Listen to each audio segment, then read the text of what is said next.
Chop বানানোর জন্য নিয়ে নিয়েছি আমি 2 রকমের আলু, মশলা নিয়ে নিয়েছি আদা রসুন লঙ্কা। মশলাটা পুরো পেস্ট করলে হবে না, এমনি করতে হবে। একটা পাত্রে আমি বেসন নিয়ে নিয়েছি, নুন দিয়ে দিচ্ছি,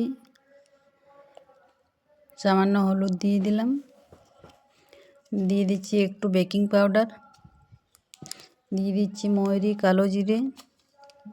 বেসনটা ফেটে নিচ্ছি, দেখো কত সুন্দর আমার বেসনটা ফাটানো হয়ে গেছে। মশলাটা ভেজে আমার আলুটা মাখানো হয়ে গেছে। চপের সাইজ আমি করে নেব এবার। এমনি করে আমি সবগুলাই করে নেব। দেখো এই সাইজের কত সুন্দর হয়েছে আমার।